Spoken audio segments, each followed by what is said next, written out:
যখন গরু বাজারটা বসে তখন শিল্প কারখানা ব্যাপক ক্ষতিগ্রস্ত হয়। এবার সিটি কর্পোরেশন থেকে পুরোপুরি পারমিশন পায়নি গরু হাটে বসে। আপনি কি গরু দেখতে এসেছেন নাকি গরু বিক্রি করতে এসেছেন? আমরা নিজে বিক্রেতা, আলহামদুলিল্লাহ আমরা কুচিয়া থেকে 21টা গরু আনছি আমাদের। আচ্ছা, আপাতত আমাদের গরুগুলো কলা বাগান আছে, সেখান থেকে আপাতত আমরা এখন 2-3 দিন পর বাজারে উঠাবো, যেহেতু এখনো বাজারে পুরোপুরি ক্রেতা আসে নাই, এখনো তার জন্য আমরা গরু আনতেছি।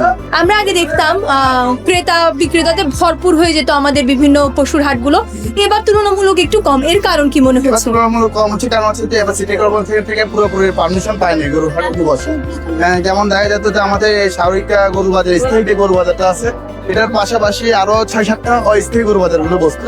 এবার পুরোপুরি কিন্তু পারমিশন পায় না, যার কারণে এখনো ব্যাপারীগুলো দূর থেকে দূর দূরান্ত যে ব্যাপারীগুলো আছে ওরা আমাদের সাথে যোগাযোগ করতেছে যে ভাই গরুরা বাজারে কি অবস্থা, জায়গা দিচ্ছে কিনা। আমরা তাদেরকে জানাচ্ছি যে না, এখনো পুরোপুরি আমরা জায়গা পাই না, যার কারণে ওদেরকে আমরা ইনফরমেশন দিই না দেখি ওরা এখনো আসছে। আচ্ছা, সিটি কর্পোরেশনের এরকম উদ্যোগটা কি আপনাদের মনে হয় কি মানে ভালো হয়েছে নাকি খারাপ হয়েছে? একদিক দিয়ে ভালো হয়েছে কি কারণে, এদিকে হচ্ছে যে শিল্প কারখানা, আর এই যখন গরু বাজারটা বসে তখন শিল্প কারখানা ব্যাপক ক্ষতিগ্রস্ত হয়।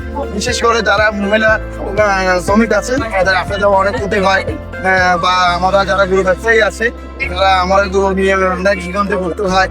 তো এক হিসেবে উপকার হয়েছে, আর একটি ক্ষতি হয়েছে কি আমার পরিমাণে গরু না আসার কারণে এবার গরুর দামটা একটু মানে বেশি হওয়ার সম্ভাবনা আছে।